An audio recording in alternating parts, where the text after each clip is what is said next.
माननीय श्री अनुराग ठाकुर जी। धन्यवाद अध्यक्ष महोदय। मैं आपका आभारी हूं कि आपने मुझे महत्वपूर्ण the public examination prevention of unfair means amendment bill 2026 पर अपनी बात रखने का अवसर दिया। मैं माननीय प्रधानमंत्री नरेंद्र मोदी जी का भी आभारी हूं, जिन्होंने खुले मन से युवाओं की बात को सुना भी और जो 2024 में बिल लाया था उसमें व्यापक सुधार करने के लिए उचित कदम भी उठाए हैं। इसके लिए मैं उनका बहुत बहुत आभार प्रकट करता हूं, धन्यवाद करता हूं। 2014 से 2026 तक आप देखिए, लंबा समय हर बार प्रधानमंत्री मोदी जी युवाओं से संवाद करते रहे, सीधा संवाद किया है। चाहे देश के युवाओं को परीक्षा पे चर्चा की बात हो, ई पाठशाला की बात हो, युवाओं के लिए नई शिक्षा नीति की बात हो। मेरे से पूर्व मेरे दो साथी सांसदों ने, बांसुरी स्वराज जी और तेजस्वी सूर्या जी ने बहुत शानदार ढंग से पूरी बात को रखा। मैं दोनों को बहुत बधाई भी देता हूं। लेकिन यह भी कहना चाहता हूं, प्रधानमंत्री मोदी जी आज युवाओं से सीधा जुड़े हुए हैं और इसीलिए आज युवा उनकी बात को सुनते भी हैं। रात को 12 बजे अगर रिकॉर्ड करके अपना संदेश वो किसी सोशल मीडिया प्लेटफॉर्म पर डालते हैं तो शायद दुनिया के किसी नेता की किसी मैसेज को इतनी बार नहीं देखा गया होगा। 400 मिलियन व्यूज एक मैसेज को देखने के। यह दिखाता है कि प्रधानमंत्री मोदी जी युवाओं में कितने लोकप्रिय हैं। जब दूसरा वीडियो डाला तो उसमें भी 250 मिलियन से ज्यादा 270 मिलियन हो गए। आपके कहने से लोकप्रियता खत्म नहीं होगी। लोकप्रियता है तभी तीसरी बार देश के प्रधानमंत्री देश की जनता ने बनाया है।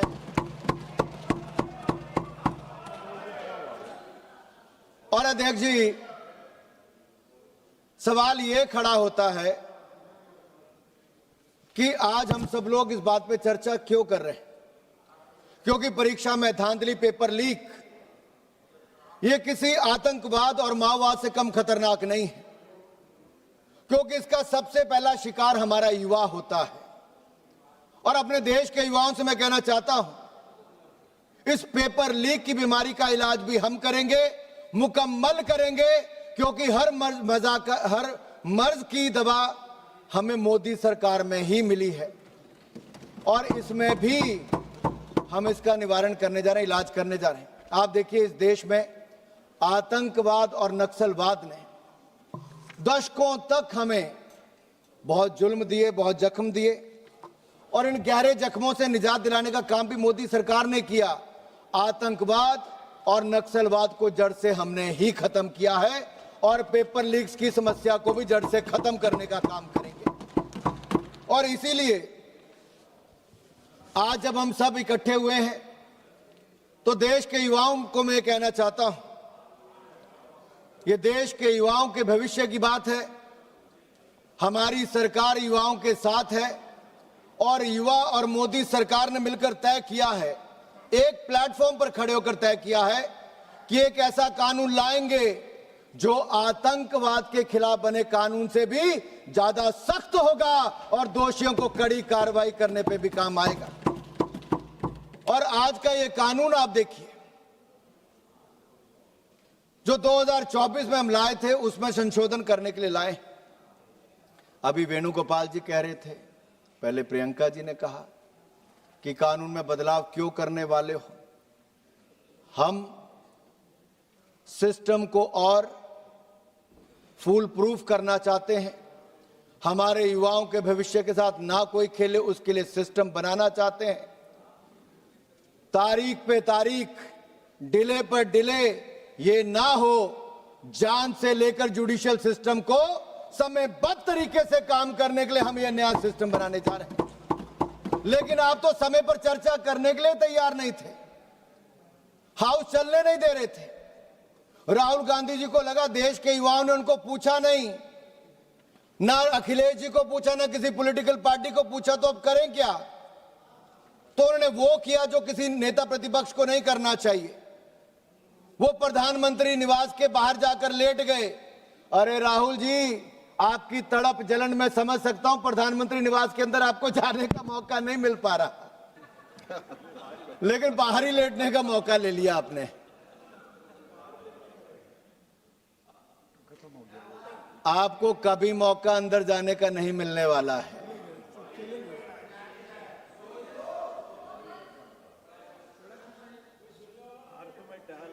और हालत देखिए साहब क्या थी, हर तरह के प्रयास करके देख लिए, युवा उनकी बात सुनने के लिए तैयार नहीं था।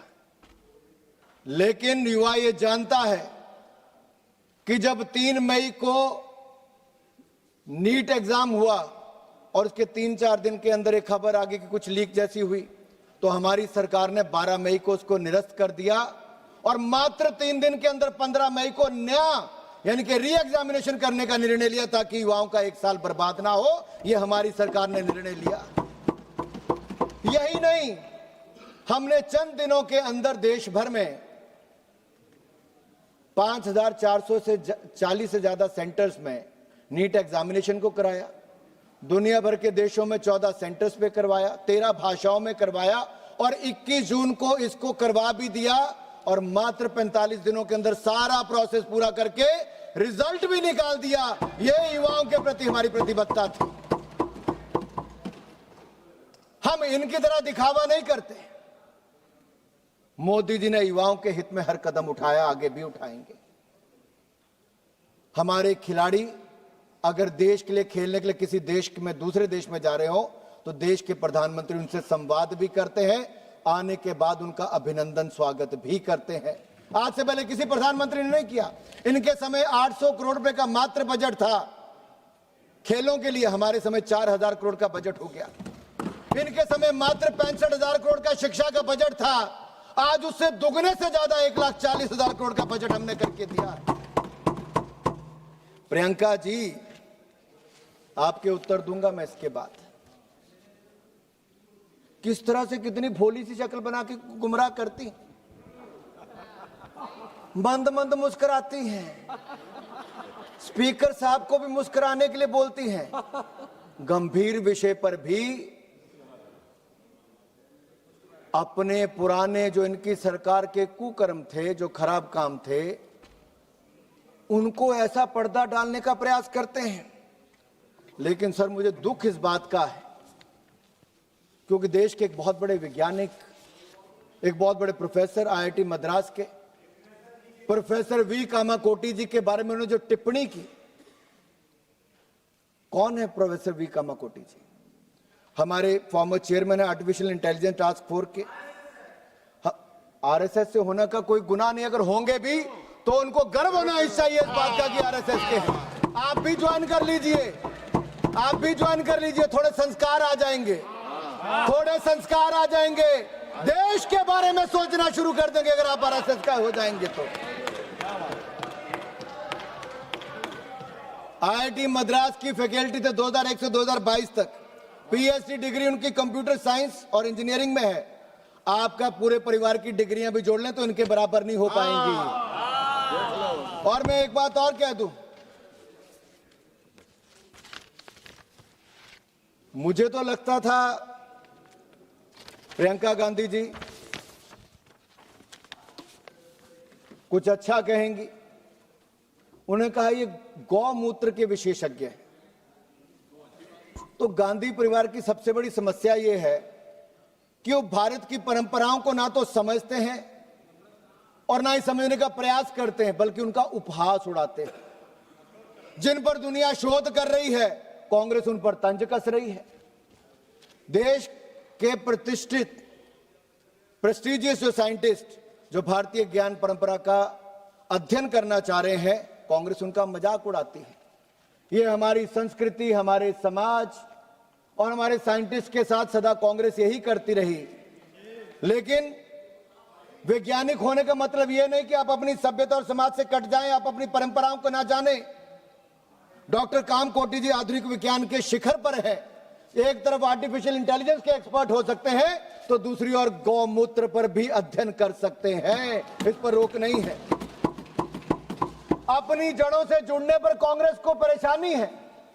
मुझे तो लगता था प्रियंका गांधी जी राहुल गांधी जी से थोड़ी बेहतर होंगी, बहन भाई से थोड़ी बेहतर लगती थी, कम से कम हंस तो लेती थी।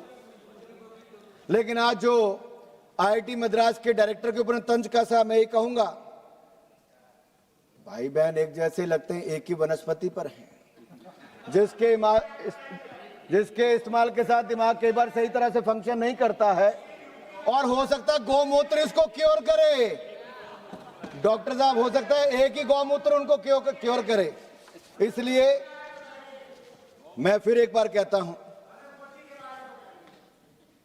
अभी तो उस इलाज पे भी आता, लेकिन पहले पेपर लीक का इलाज कर लें।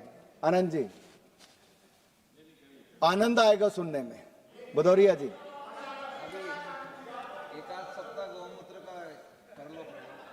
सर मैं इतना ही कहूंगा, ये कहीं रोक नहीं है कि आप कोई बिल लाया हो तो उस पर उसके अमेंडमेंट नहीं ला सकते। ये मोदी सरकार की सोच को बताता है कि जिस तरह की रिफॉर्म्स की आवश्यकता है, हमारी सरकार वो रिफॉर्म्स करेगी जो युवाओं के हित में होगी। और यही नहीं, मैं ये भी कहना चाहता हूं, और आप सारे कागज पेन निकाल कर लिख लीजिए, ये जो हम नया बिल लेकर आए हैं, ये बिल, ये कानून एक नजीर होगा। This will set an example sir. और इसकी मैं पूरा उल्लेख बाद में करने वाला हूं, क्या क्या इसके लाभ होने वाले हैं। लेकिन हमने अब तक क्या क्या किया? एक तो जल्द री एग्जामिनेशन करवाया। प्रियंका जी कह रही थी फेस रिकॉग्निशन। अरे फेस रिकॉग्निशन छोड़िए, हमारी सरकार ने 13 के 13 लोग जो पेपर लीक में शामिल थे, उनकी गिरफ्तारी करवा दी, जेल में सड़ रहे हैं, और उनके खिलाफ फास्ट ट्रैक कोर्ट्स में आज कार्रवाई हो रही है। यही नहीं, नया बिल लेकर हम आगे हैं, और हमने हाई पावर टास्क फोर्स भी बना दी नंदन नीलकनी जी की अध्यक्षता में, जो एग्जाम रिफॉर्म्स करेगी और देश के युवाओं को बेहतर भविष्य बनाने का काम करेगी। मैं इतना ही कहूंगा, जहां तक कांग्रेस ने भी और प्रदर्शन करने वालों में से भी एक दो लोगों ने बात कही कि प्रदर्शन में कुछ गुंडे आ गए थे, इन्होंने कहा फेस रिकॉग्निशन करनी चाहिए। मैं गृह मंत्री जी से आग्रह करता हूं, जो ऐसे लोग जो गुंडे थे, असामाजिक तत्व थे, जो उस आंदोलन को खराब करना चाहते थे, और जो संसद की इस चर्चा में मैं बड़े साफ कह रहा हूं, जो असामाजिक तत्व और गुंडे थे, उनके ऊपर कानून के रूप में कड़ी कार्रवाई होनी ही चाहिए।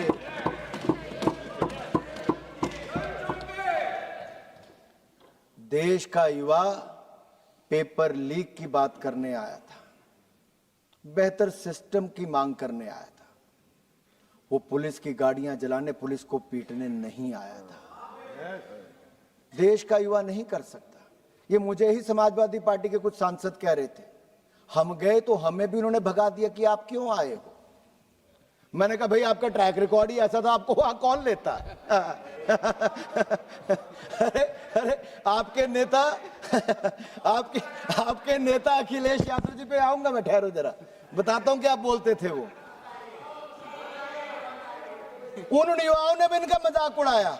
राहुल जी तो हिम्मत ही नहीं कर पाए उस आंदोलन में जाने की, वो बाहर जाके प्रधानमंत्री निवास के बाहर बैठ गए। लेकिन सबसे बड़ी समस्या अध्यक्ष ये हुई, खुद चले गए, समाजवादी पार्टी वालों को और बाकी इंडिया गठबंधन वालों को बुलाया ही नहीं कि महफिल अकेले लूटना चाहते थे। ये ट्रस्ट की कमी आपके गठबंधन में है, ना नेता है ना नीति, और नीयत में तो खोट पहले दिन से नजर आता है।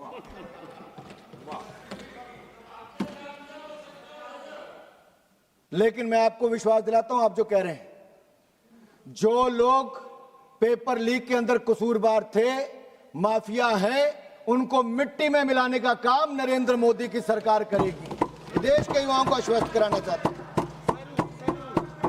और मैं इसलिए कहता हूं सर, ट्रैक रिकॉर्ड बताता है कि क्या है। देश में पहला एंटी चीटिंग लॉ कौन लेकर आया? हमारी सरकार लेकर आई। देश में 2024 में नरेंद्र मोदी जी की सरकार लाई। आज उसमें संशोधन करने की भी ताकत किसी ने रखी तो नरेंद्र मोदी की सरकार ही कर रही है। राज्यों में भी कल्याण सिंह जी की सरकार थी, राजनाथ सिंह जी हमारे शिक्षा मंत्री थे।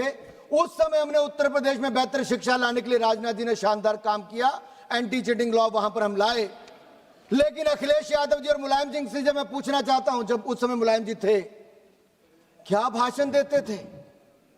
अरे भाषण सुनिए अखिलेश यादव जी का, कहते नकल तो हम सब ने की होगी, थोड़ी थोड़ी नकल तो चलती है, थोड़ी थोड़ी सब कर लेंगे तो क्या हो जाएगा, हम सत्ता में आएंगे। अखिलेश जी ने कहा तो सब चीटिंग करने वालों को छोड़ देंगे, वोट डालो सपा को।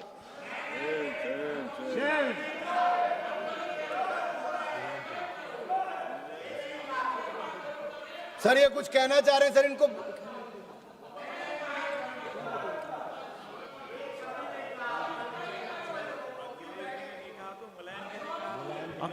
अनुराग ठाकुर जी, अनुराग ठाकुर जी सर ये बता दें अखिलेश जी ने कहा कि मुलायम जी ने कहा, सर ये बता दें अखिलेश जी ने कहा कि मुलायम जी ने कहा ईमानदार युवाओं के साथ ये कहते हैं कि बेईमानों को आगे आने दो, चीटिंग करने वालों को आगे आने दो।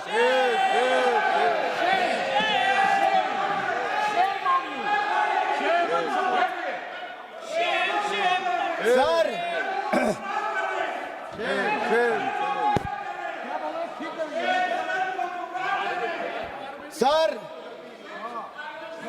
सर सर राहुल जी और अखिलेश जी के बारे में मैं इतना ही कहना चाहूंगा, खुद मियां फजीहत, दूसरों को नसीहत। और यही नहीं जिन्होंने 50-60 साल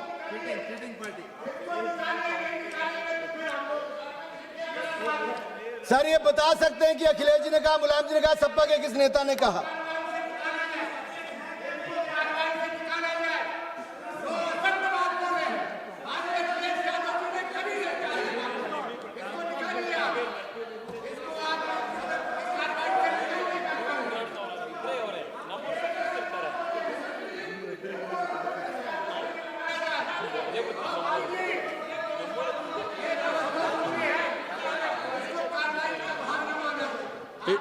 नहीं, इस बात पे हम एग्जामिन करेंगे।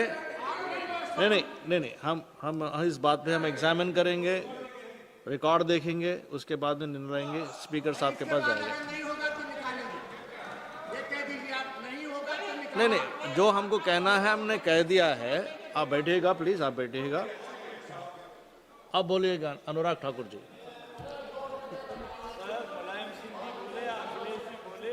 अनुराग ठाकुर जी कंटिन्यू प्लीज। सर कभी मैं श्रीमान राहुल गांधी जी, कभी अखिलेश जी को देखता हूं और मुझे एक मुहावरा याद आता है, संगत में गुण आवत है, संगत में गुण जात। अब कौन किसको क्या गुण दे रहा है, क्या ले रहा है, गुण है नहीं है, अब गुण है ये तो मैं जानता नहीं, लेकिन रिकॉर्ड जरूर बताऊंगा कि इनके समय कितने कितने लीकेज हुई और क्या क्या हुआ। एंटी कॉपिंग एक्ट को क्या समाजवादी पार्टी ने खत्म किया था कि नहीं किया था? आनंद भदौरिया जी, किया था नहीं किया था? किया था कि नहीं किया था? किया था। हाँ, आप बोले किया था, आप बोले किया था। एक मिनट, आप बोले सर किया था, आप बोले। एक मिनट। नहीं, आनंद भदौरिया जी, एक सेकंड। अनुराग ठाकुर जी, अनुराग ठाकुर जी, माननीय अनुराग ठाकुर जी, नहीं, माननीय अनुराग ठाकुर जी, आप kindly address the chair ji, kindly address the chair ji sir. नहीं, आप बैठिएगा। Honourable chairman sir, honourable chairman sir,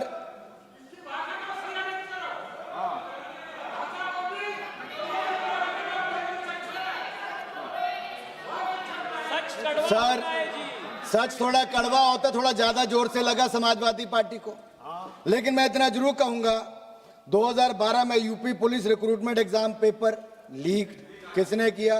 इनकी सरकार में, सपा में। 2014 CPMT एग्जाम पेपर लीक किसकी सरकार में हुआ? सपा में।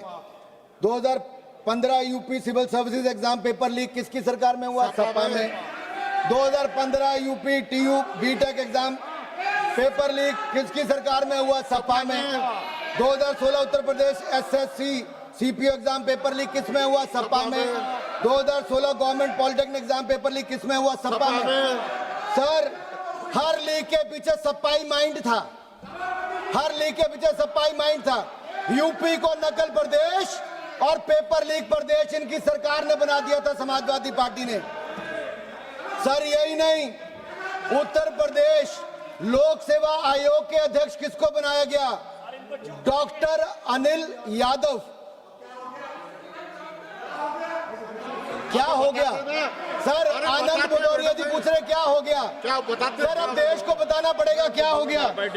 सर ये हो गया कि उस आयोग में, लोक सेवा आयोग में भर्ती के लिए कम, विवादों के लिए ज्यादा जाना गया, ये हो गया।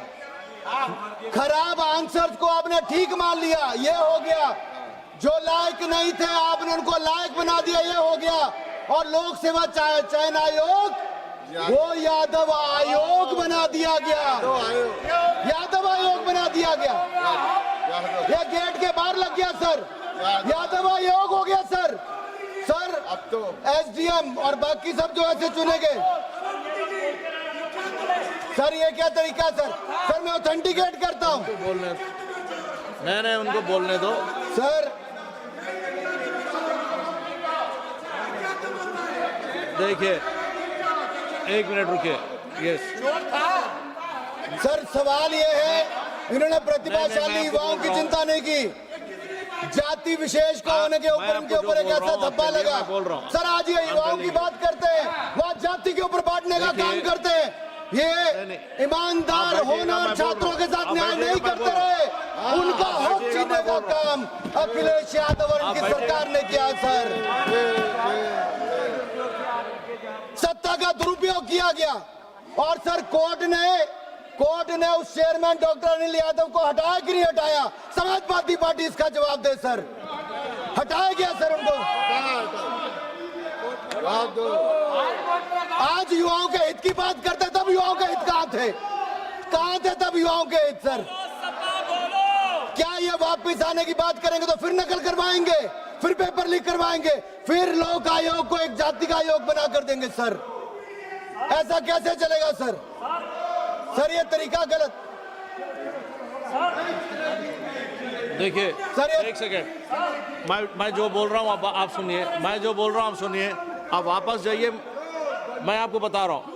नहीं आप जाइए, मैं बता रहा हूँ, आपकी बात बता रहा हूँ, मैं आपकी बात बता रहा हूँ। वापस जाइए, आप वापस जाइए, मैं बोल रहा हूँ। मैं आप चलिए, अपनी सीट पे चलिए, मैं बोल रहा हूँ। अदरवाइज मैं आपको आंसर नहीं दे पाऊंगा। अब अपनी जगह पे चाहिए, अपने जगह पे जाइए। एक सेकेंड।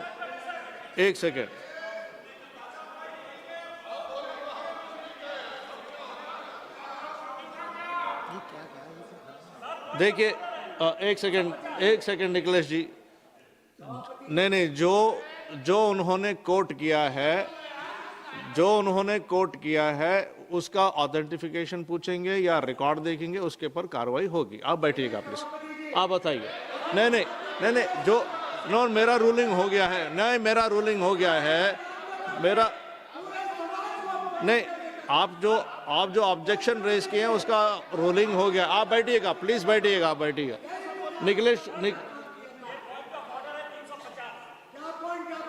300 बताइए कहता है सर कि नहीं, उनको बताने स्पीकर दो, point ने of order जिस बताओ। वक्ता को बोलने की इजाजत दी है वही वक्ता बोलेगा, कोई दूसरा उसको डिस्टर्ब नहीं कर सकता है।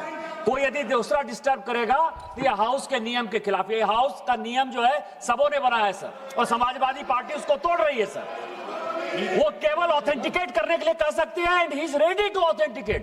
नहीं बोलिए अनुराग जी। आनंद भदौरिया जी, देखिए आनंद भदौरिया जी, मैं आपको मौका दे रहा हूँ। मैंने ऑलरेडी मैंने रूलिंग दे चुका हूँ कि वो ऑथेंटिफिकेट करेंगे। ऑथेंटिफिकेट करने के बाद यानी तो हम रिकॉर्ड वेरीफाई करेंगे।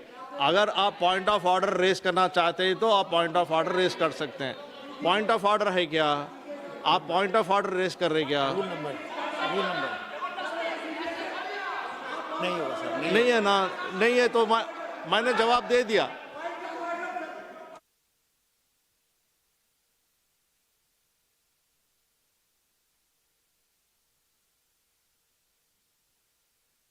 रूल नंबर बताओ। नहीं है तो ठीक है। अनुराग ठाकुर जी आप बोलिए। नहीं आप बैठिएगा सर, प्लीज, नहीं अभी नहीं होगा। माननीय सभापति जी, ये समाजवादी पार्टी है, ना वहां पे रूल मानते थे ना यहाँ रूल बनाते हैं। ये रूल तोड़ने वालों में से बना। सर मैं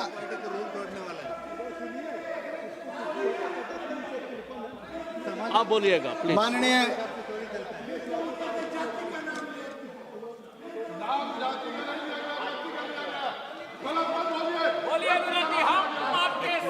सर संजय बोलने दीजिए ना, मेरा सारा टाइम जा रहा है मेरा। सर अभी तो आप आगे बढ़िए, आप आगे बढ़िए। सर 4 मौके ऐसे हैं जब आयोग को अपने फैसले बदलने पड़े। सर आयोग की ओर से गलत को सही उत्तर मान लिया गया। सर ऐसे ऐसे आरोप हैं। यही नहीं सर, सेवा आयोग ने 2012 की सारी कॉपियां जला दी सर, सारी कॉपियां जला दी। ये वेणुगोपाल जी कह रहे थे आरटीआई, अरे सपा से पूछिए आरटीआई कहां गई थी, सारी कॉपियां जला दी गई थी वहां पर। और यही नहीं सर, फाइनल रिजल्ट आने पर भी विवादों में रहे। आयोग को जाति विशेष आयोग बना दिया गया, ऐसे आरोप लगे। सर ये लाठियों की बात करते हैं। सर इलाहाबाद हाई कोर्ट के बाहर जितने युवा गए थे, सिर फटे, टांगे टूटी, मुकदमे किए गए।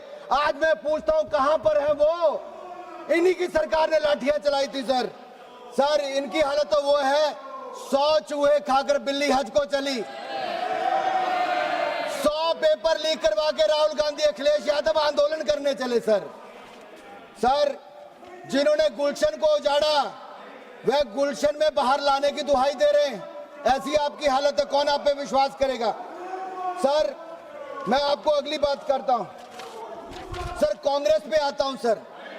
सर ये हमें कहते हैं आप बिल क्यों लाए?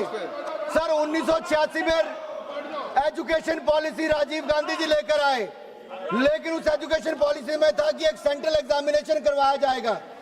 सर वो सेंट्रल एग्जामिनेशन की सोच राजीव गांधी की थी, लेकिन पूरी राहुल गांधी जी, सोनिया गांधी ने भी कभी पूरी नहीं की सर। सर मैं ये पूछना चाहता हूं, एक समान परीक्षा करवाने की जो सोच थी इनकी, वो एक समान परीक्षा 1986 में सोची थी और उसके बाद उसका पर्याप्त समन्वय स्थापित नहीं हो पाया सर राज्यों के साथ। 1992 में नरसिम्हा राव जी की सरकार आई, जो कांग्रेस ने और सोनिया गांधी जी ने कभी अपनी मानी नहीं। उन्होंने भी उसके ऊपर एक्शन प्रोग्राम लाया, लेकिन वो भी पूरी तरह से कागजों पर रह गया, कभी लागू नहीं हुआ। फिर एक रिमोट कंट्रोल की सरकार आई सर, याद है 2004 से 14 में एक रिमोट कंट्रोल की सरकार थी।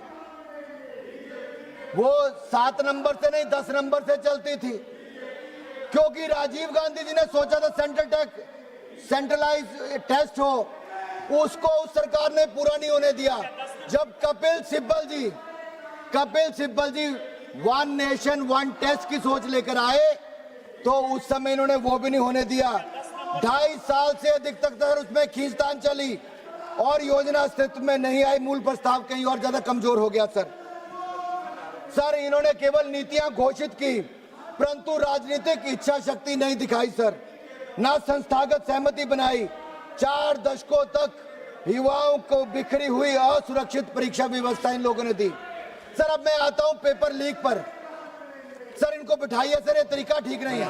एक मिनट सुनिए सर, ये तरीका ठीक नहीं है सर। आपके पार्टी से श्री पुष्पेंद्र सरोज जी को जब नाम हम जब लेंगे, जो आप बता सकते हैं, आपकी पार्टी से जब हम पुष्पेंद्र सरोज का नाम जब बुलाया जाएगा, तब वो अपनी बात नहीं आप नहीं please stop this cross talk. नहीं Bhadauria ji, Nishikant ji, please do not talk across the नहीं भाई आपके अपने नेता के आगे नंबर बन के चले जाओ यार वापस। देखिए भदौरिया जी देखिए, मैं ऑथेंटिकेट करने के तैयार हूं ना। पुष्पेंद्र सरोज जी का हम नाम बुला रहे हैं, तब आप बता सकते हैं। ये कैसा संयोग? 86 हम मौका दे रहे हैं, हम मौका दे रहे हैं। यादव आयोग बना दिया सर, मैं नहीं कह रहा सर, ये पेपर में आया है। नहीं अब आप सर मेरा आपसे अनुरोध है सर, क्या लाठियां आज ही चली कि पहले भी चली? सर जब आवाज उठानी सर, बताया है, हम लोग भी युवा मोर्चा का सर, मैं भी अध्यक्ष रहा 6-7 साल। सर 2006 में यहीं पे कांग्रेस की सरकार के खिलाफ जब प्रदर्शन किया सर, इतनी लाठियां मारी कि आज तक सबको दर्द होता है। सर 2011 में जब हम संसद घेराव करने आए, रामलीला मैदान से लेके पैदल यहां तक, यहीं पे आंसू गैस के गोले चले, यहीं पे लाठियां चली। सर 13 साल मैंने मुकदमा झेला 2011 से लेके 2023 के अंत तक। कौन कौन थे उस मुकदमे में? दिलीप जैन राजस्थान से, कालूबाई मध्य प्रदेश से, गुरप्रीत संधू पंजाब से, मदन कुमार बिहार से, सुनील कुमार दलित बिहार से, बबलू पंडित हिमाचल से, संजीव बिहार से, सुशांत शुक्ला छत्तीसगढ़ से, बैठिएगा, रत्नेश हमने अयंगर बताया। मध्य प्रदेश से। हमने आपको सर बताया यही था, नहीं मौका सर, दिया जाएगा, बैठेगा। अरे बीच में नहीं होगा, ऐसे बीच में नहीं होगा। नहीं, उनको खत्म करने दो, नहीं उनको खत्म करने दो। सर यहाँ पे एक बात आई, सर पेपर लीक, भ्रष्टाचार और तिरंगे के सम्मान के लिए हमने सब पर आंदोलन भी किए, यात्राएं भी की। सर अपने ही देश में तिरंगा झंडा फहराने के लिए हमें गिरफ्तार करके जेल में डाल दिया, लाठियां चलाई गई। सर लाल चौक पर तिरंगा झंडा फहराने के लिए 2011 में 26 जनवरी को, जहां एक और मुझे जेल में डाल दिया गया, कठुआ की जेल में। स्वर्गीय अरुण जेटली जी, स्वर्गीय सुषमा स्वराज जी को जेल में हमारे साथ डाल दिया, शांता कुमार जी पूर्व मुख्यमंत्री, उनको जेल में डाल दिया गया, अनंत कुमार जी को जेल में डाल दिया गया। केवल युवा मोर्चा ने कहा था तिरंगे का अपमान नहीं होने देंगे, जलाने नहीं देंगे, फाड़ने नहीं देंगे, तिरंगे का सम्मान करेंगे, लाल चौक पर जाके तिरंगा फहराएंगे। उसके खिलाफ इन्होंने जेल में डाला। जिस जेल में डाला सर, गुजरात के आज जो डिप्टी सीएम है हर्ष संघवी, प्रदीप सांघवी, शशिकांत पांडे, अल्पेश लिंबाचिया, सर इनको जिस जेल में कश्मीर में डाला, उसी जेल में सामने वाले कमरे में यासीन मलिक था। उसको खुली छूट मिलती थी सिगरेट पीने की, कॉफी पीने की, बाकी जाने की, और हमें कहा जाता था भद्दी भद्दी गालियां निकालकर पिटाई की जाती थी, इनके हाथ पैर तोड़ दिए गए। सर ये इनकी सरकार थी। सर ये आज युवाओं की बात करते हैं। यही नहीं सर, जब यहां पर बाहर आंदोलन हुआ, मेरे अपने हमीरपुर के नरेंद्र अत्री हो, राकेश कुमार काउंसिलर, सर उनके हाथ पैर तोड़ दिए गए, आज भी मुकदमे झेलते हैं। हरीश द्विवेदी हमारे साथ सांसद थे, उनका हो गया सर। आरपी सिंह, शिखा राय वगैरह सब इनके साथ थे। सर मैं आपको एक और कहना चाहता हूं, बिल्कुल वो तो एनकाउंटर होने वाला था। सर अब मैं सर कांग्रेस के समय जो पेपर लीक हुए, सर थोड़ा सा प्रकाश जरूर डालना चाहता हूं। सर 2004 में CBSE all India PMT paper leak सरकार किसकी थी? कांग्रेस की।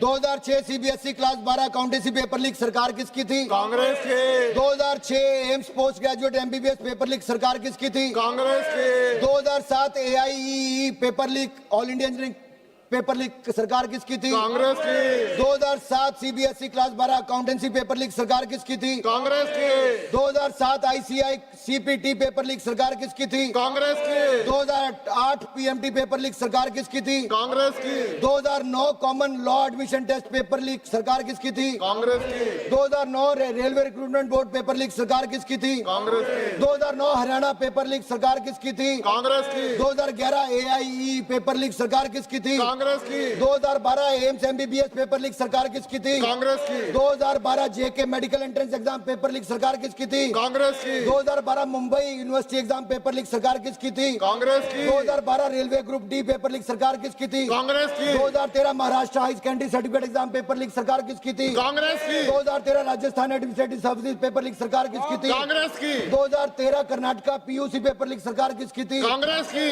2013 एसएससी सीजीएल पेपर लीक सरकार किसकी थी? कांग्रेस की। 2014 CBSE class 12 economics paper leak सरकार किसकी थी? कांग्रेस की। 2014 CBSE class 10 math paper leak सरकार किसकी थी? कांग्रेस की। REET exam leak 2021 paper leak सरकार किसकी थी? कांग्रेस की। 2022 जेएसएससी सीजीएल अगर पेपर लीक सरकार आपका किसकी लिस्ट थी? इतना कांग्रेस बड़ा की। है तो आप ले कर दीजिएगा। क्या सर? सर अभी तो सर कितने पढ़ने सर पड़ेंगे अभी तो मैं आप ले कर दीजिए। सर अभी मैं केंद्र का बता रहा हूं। अभी मैं राजस्थान की बात करूं तो 5 साल में 19 एग्जाम हुए, जिनमें से 17 पेपर लीक हुए। 17 पेपर लीक हुए। पढ़ा दूं सर, गिनवा दूं? नहीं, आप कंक्लूड कीजिएगा प्लीज। नहीं सर, गिनवाना तो पड़ेगा सर, रिकॉर्ड पे आ जाए। नहीं, आप नंबर बोल दीजिए, संख्या बोल दीजिए और आगे चलिए। अरे sir, she wants to, you don't believe it, I am authenticating it.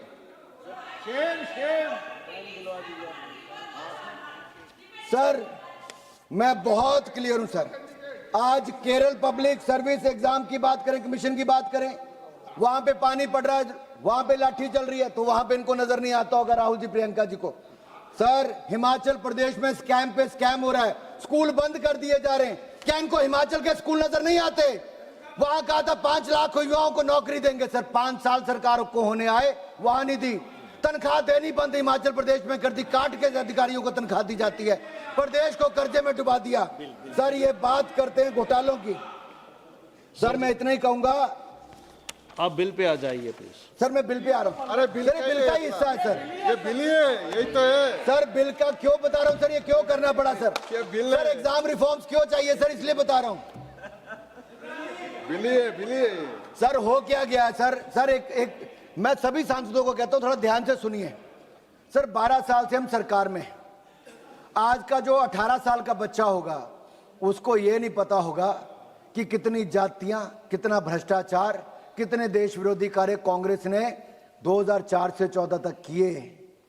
मैं तो अभी 4 से 14 का गिनवा रहा हूं, 1947 से शुरू करूंगा तो बड़ी लंबी लिस्ट हो जाएगी। इसलिए गिनवा रहा हूं कि 18 साल वाले को तो सिर्फ आज 12 साल नजर आते हैं, उससे पिछले वाले क्यों होंगे? सर, एक प्रश्न सबके सामने है सर। सर, हम आज हम फेलियर की बात करते हैं। सर, मेरा एक सवाल यह भी है, क्या हमने शिक्षा व्यवस्था में कुछ ऐसे बदलाव किए जिसमें बच्चों को इस एग्जाम के आने से पहले फेलियर कभी नजर नहीं आता? पहले उनको 5वीं में, 8वीं में, 10वीं में जिस तरह से एक एग्जाम का प्रेशर आता था, बोलते थे कमियां हैं, इसको ठीक कर लो। अब वो इस एग्जाम से पहले वो तो प्रेशर आता ही नहीं है, नीट के पहले। वो तो कांग्रेस खानदान ये सर एक सोचने वाली बात है। हम उसको 12वीं तक जाने देते, फिर कहते अब सोचो क्या होगा। क्या उससे पहले जो चेक बैलेंस थे वो बेहतर था कि नहीं था? आज उस पर एक बार जरूर सोचना चाहिए। सर, एक जो आपने कहा सर एनटीए क्या है सर? सर, पहले क्या था, सीबीएसई एग्जाम कराता था 1980 से लेकर 2017 तक, और 15% सीटें सरकारी कोटे की उसको देश भर में मिलती थी, बाकी राज्य अपने एग्जाम करवाते थे। ये तमिलनाडु के कुछ लोग भी, हमारे मित्र सांसद, कहते कि नहीं मत करवाइए सेंट्रल एग्जाम, क्योंकि सबको इंटरेस्ट, हमें पता है सबके क्या क्या थे। मैनेजमेंट कोटा जो संजय जी ने कहा, सर हमें मैनेजमेंट कोटे में इंटरेस्ट है कि यूथ के कोटे में, युवाओं के कोटे में इंटरेस्ट है, उनके भविष्य में इंटरेस्ट है? नरेंद्र मोदी जी ने आपके मैनेजमेंट कोटे में इंटरेस्ट नहीं रखा, युवाओं के भविष्य का इंटरेस्ट देखा है। अलग अलग राज्य में जाकर टेस्ट देने पड़ते, अलग अलग तरीकों में जाकर देने पड़ते थे। सर, एनटीए को बनाया गया, उनकी क्षमता को भी बढ़ाया गया। 2024 में जब 22 जून को इसरो चेयरमैन डॉक्टर राधाकृष्णन जी की अध्यक्षता में कमेटी बनी, तो उसने क्या कहा सर? उसने 21 अक्टूबर को अपनी रिपोर्ट दी। उन्होंने कहा डीजी अपॉइंट करिए सेक्रेटरी के लेवल पे गवर्नमेंट ऑफ इंडिया के, 2 एडीजी करिए, 16 नई पोस्ट डायरेक्टर और ज्वाइंट डायरेक्टर की करिए। हमने की सर। उन्होंने कहा सेंटर्स को बढ़ाइए, हमने कितने बढ़ाए सर? 2019 से 2026 के बीच में नीट आयोजित करने वाले जो करते हैं, टेस्ट करते हैं, उनके सेंटर 154 से बढ़ाकर 550 सेंटर हमने कर दिए सर। हमने परीक्षा केंद्र जो है, ये शहर सर, शहर इतने कर दिए, 154 से 550 शहरों में आज टेस्ट होते हैं। सेंटर सर, सेंटर्स 2546 से बढ़ाकर 5440 सेंटर, दुगने से ज्यादा कर दिए। आज सरकारी संस्थानों में 99% परीक्षण केंद्र है सर। यही नहीं सर, हमने ये जो री एग्जामिनेशन किया, ये फुल प्रूफ कैसे था? जयप्रकाश जी जरा ध्यान से सुनिए।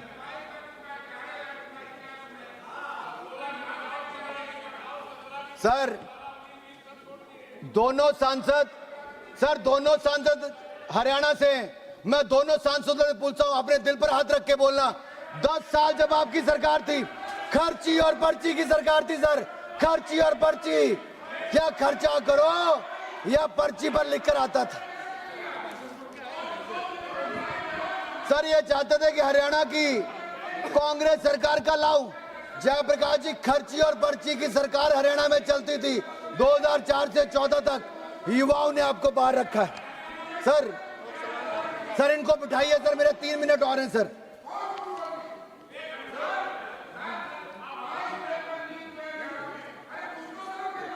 नहीं, आपका जब मौका आएगा, आपका मौका आएगा उस समय बोलिएगा, अभी नहीं। आपका जब मौका आएगा, आपको मौका दिया जाएगा, उस समय बोलिए ना, अभी नहीं। आपका जब मौका दिया जाएगा उस समय आप बैठिएगा, प्लीज आप बैठिएगा, please sit down, please sit down, yes. नहीं, आप बैठिएगा सर आप बैठिए प्लीज।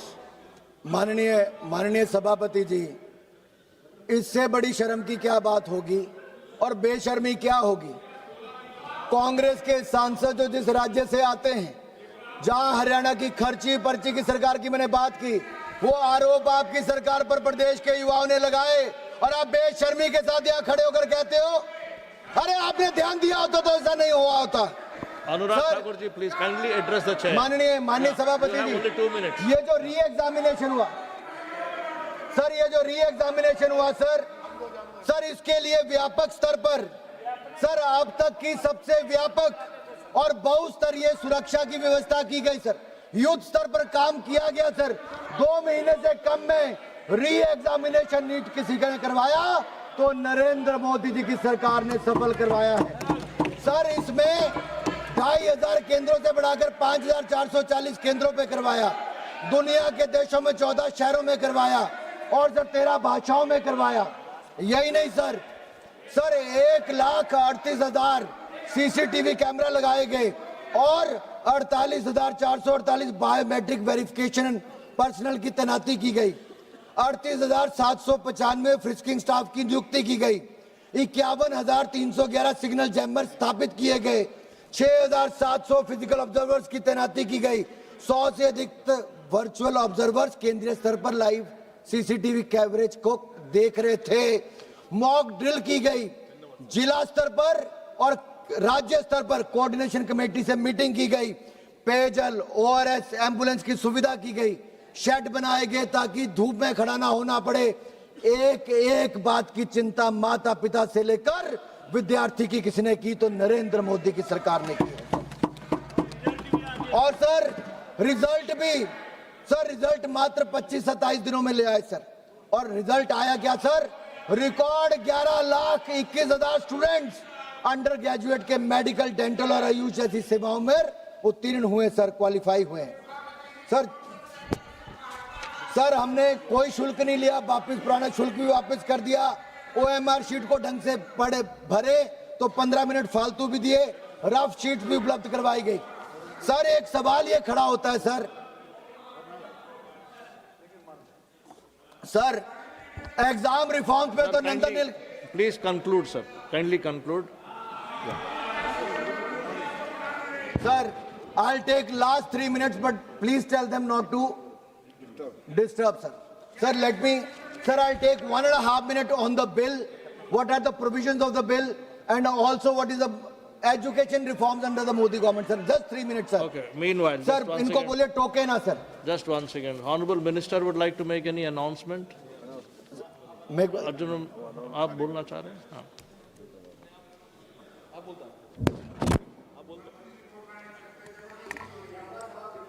अध्यक्ष महोदय, ये सभी माननीय सदस्यों के साथ निवेदन है कि फर्स्ट फ्लोर पर एमपी डाइनिंग में भोजन की व्यवस्था की गई है।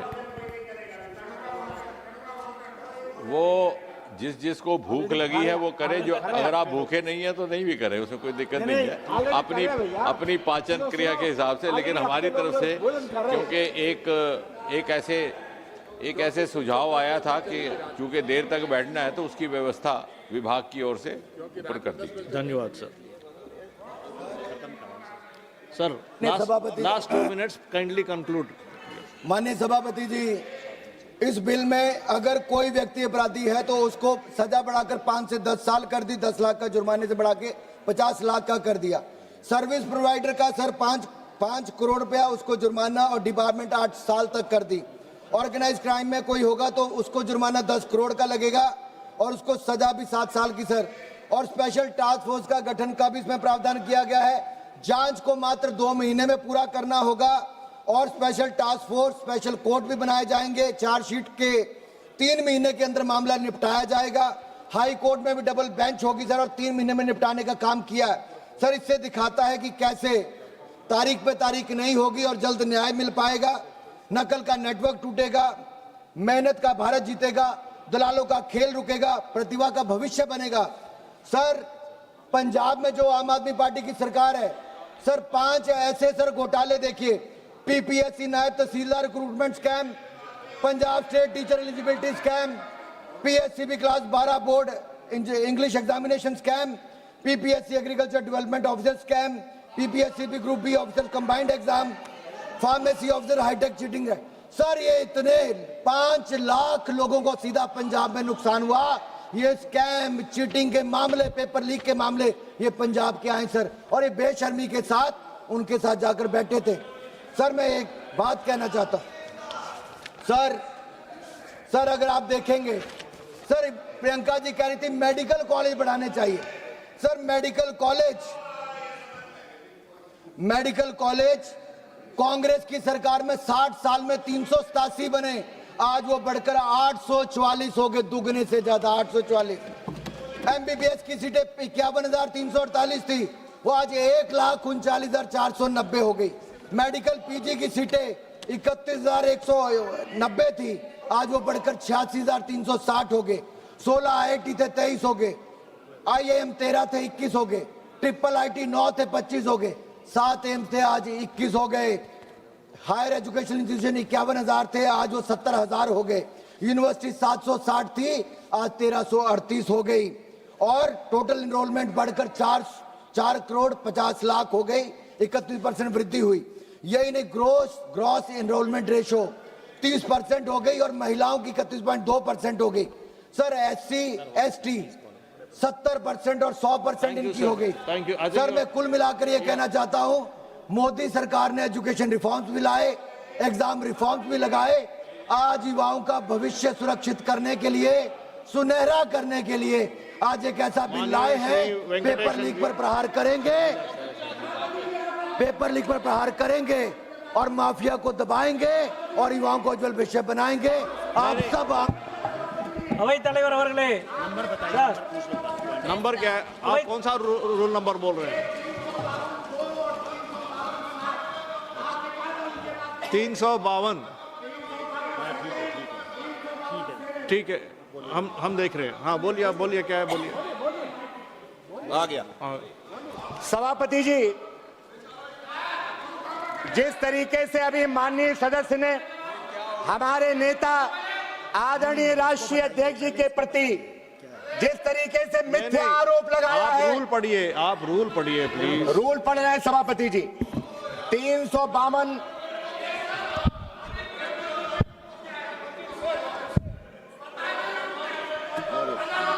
अरे पता है 352 तो एक मिनट, सभा संजय जी। के किसी अन्य सदस्य पर कोई हेतु का लांछन लगाते हुए अभिकथन नहीं करेगा या उसकी सद्भावना पर आपत्ति करके उसका व्यक्तिगत निर्देश नहीं करेगा। लांछन लगाया है सभापति जी, लांछन लगाया है। एक तो गलत आरोप लगाया है, दूसरा यादव समाज को अपमानित करने। मैं ऑलरेडी रूलिंग दे चुका हूं इसमें। वेंकटेशन जी, नहीं आप बैठिएगा, आप बैठिए। वेंकटेशन जी सर अवै नहीं सर अवैध தலைவர் அவர்களே नहीं साइलेंट। हेलो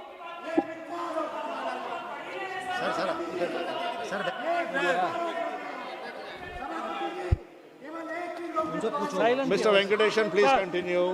मिस्टर वेंकटेशन अवैध தலைவர் அவர்களே